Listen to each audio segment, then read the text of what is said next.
problem we have in the world today is that our Crypto payment systems Hulk. are broken. It's that they're antiquated. There are 2.5 billion people out there who don't have access to the financial system.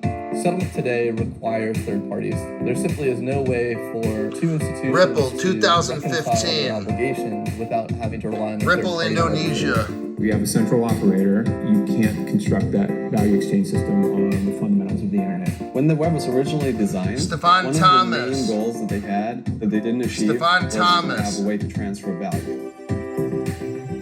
Ripple is an open source protocol that is designed to facilitate the settlement of funds in real time in any currency.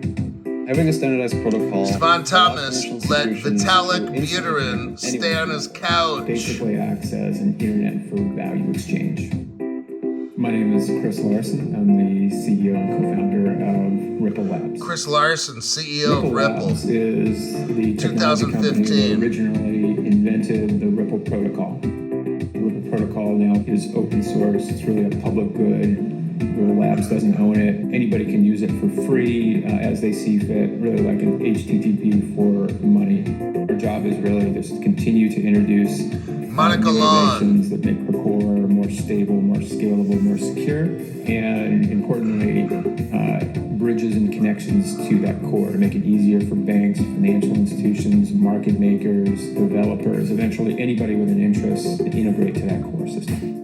That's a big task, and we think you need a phenomenal team. David of very Schwartz. smart, dedicated people working full-time on that protocol if this really is going to be an internet for value exchange. Evan Schwartz was When earlier looking in at the the payment picture. system today, it's comprised of a series of components that are designed to custody assets and transmit them around. So at the very top of this, we have application layers like PayPal, Stripe, PayPal, Square, Stripe, applications, technology Square. that interface with consumers and businesses looking to man. execute a transaction.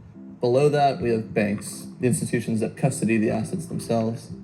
Moving below that, we start to look at the core interbank infrastructure, rule sets around business continuity, safety and soundness, regulatory compliance.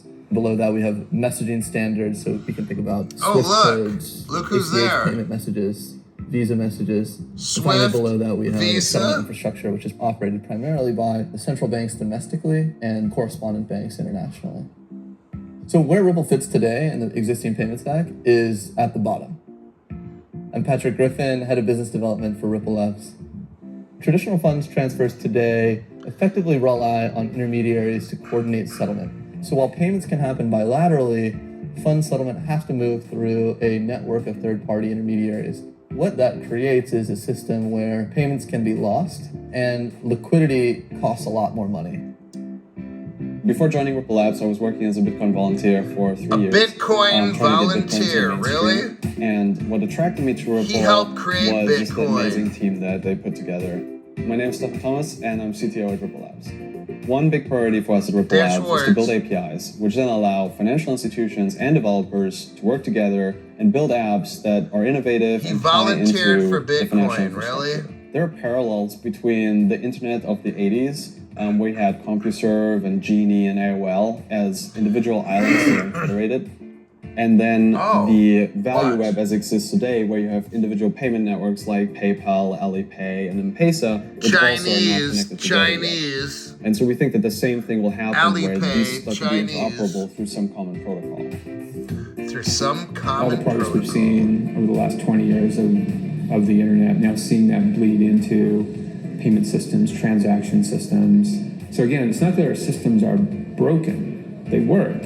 They're antiquated. And if you could take a step up now, get that analogy of value moving like information has been Ripple over the last 2 Indonesia, decades, 2015. opens up so many possibilities for existing businesses, the incumbents, their customers, and for the global economy. Now you have the possibility to deliver real-time payment messages against real-time fund settlement on a good funds basis. The web gave a lot of people access to information who didn't have it before, and we think the value web will give a lot of people access to the economy that they didn't have before. This notion of an internet for value exchange, we think this is just great news for everybody. Crypto Hulk, YouTube brings it like no other channel on the internet. Adios, amigo.